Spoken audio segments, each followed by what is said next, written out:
welcome back. This is Jennifer Hamilton from Our Savior's Lutheran Church, bringing you day 10. We made it to the double digits of pandemic hope. So I'm so glad that you've joined me again today. I hope you have found some inspiration in the previous days and again, hopefully today. So today the reading is from Exodus chapter 3, 1 through 12. And this is actually about Moses and the burning bush, which I'm guessing many of you are familiar with. But here it is. Now Moses was tending the flock of Jethro, his father-in-law, the priest of Midian. And he led the flock to the far side of the desert and came to Horeb, the mountain of God. There the angel of the Lord appeared to him in flames of fire from within a bush. Moses saw that though the bush was on fire, it did not burn up. So Moses thought, I will go over and see this strange sight, why the bush does not burn up. When the Lord saw that he had gone over to look, God called him from within the bush, Moses, Moses. And Moses said, Here I am. Do not come any closer, God said. Take off your sandals, for the place where you are standing is holy ground. Then he said, I am the God of your father, the God of Abraham, the God of Isaac, and the God of Jacob. At this, Moses hid his face because he was afraid to look at God. The Lord said, I have indeed seen the misery of my people in Egypt. I have heard them crying out because of their slave drivers, and I am concerned about their suffering. So I have come down to rescue them from the hand of the Egyptians and to bring them up out of the land into a good and spacious land, a land flowing with milk and honey, the home of Canaanites, Hittites, Amorites, Perizzites, Hivites, and Jebusites. And now the cry of the Israelites has reached me, and I have seen the way the Egyptians are oppressing them. So now go. I am sending you to Pharaoh to bring my people, the Israelites, out of Egypt. But Moses said to God, Who am I that I should go to Pharaoh and bring the Israelites out of Egypt?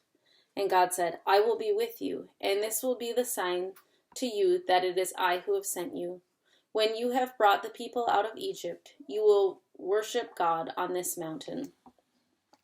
So that's, again, a story that most of us are probably familiar with, maybe not all of us, which is great. If it's a new story to you, that's wonderful too. So know that the Lord sees our suffering. This is not news to him that we have a pandemic happening. So just like he saw the Israelites suffering, he sees our suffering too.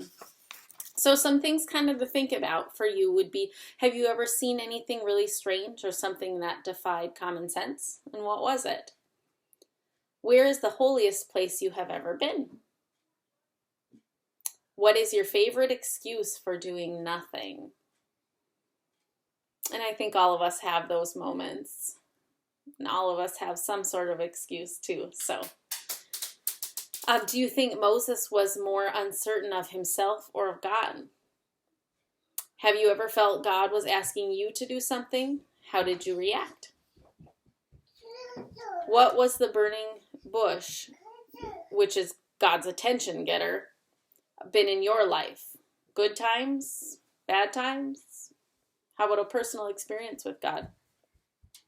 And then how would you describe your relationship with God right now?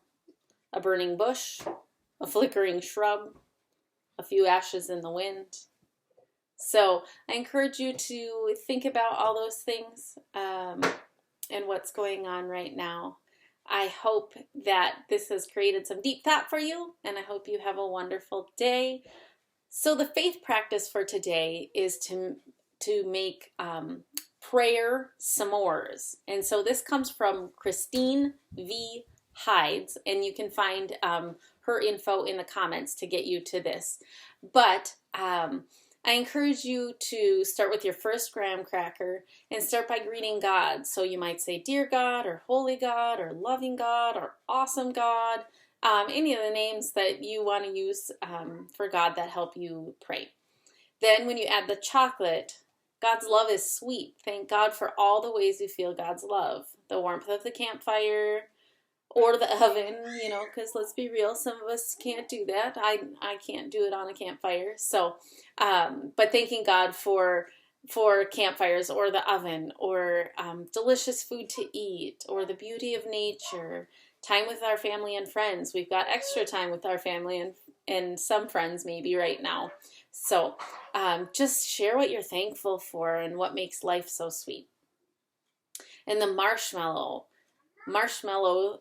is a symbol in this, meaning that life can get sticky, and so we ask God for help. So we make mistakes, sad or scary things happen. So ask God for help and for other people. So you might ask for healing for someone who is sick, or forgiveness when you've made a mistake, or peace for the world. Anything that you need, share what you're praying for with those around you while you're making these s'mores. And then the final graham cracker is to hopefully end your prayer with a group amen or an amen. So that's what the faith practice is. It's really kind of a fun one today. And I encourage you to give it a try and check out Christine B. Hyde's site too. And it gives you more of that information and kind of it gives a nice prayer card too. So I hope you have a wonderful day, and I can't wait to see you again tomorrow.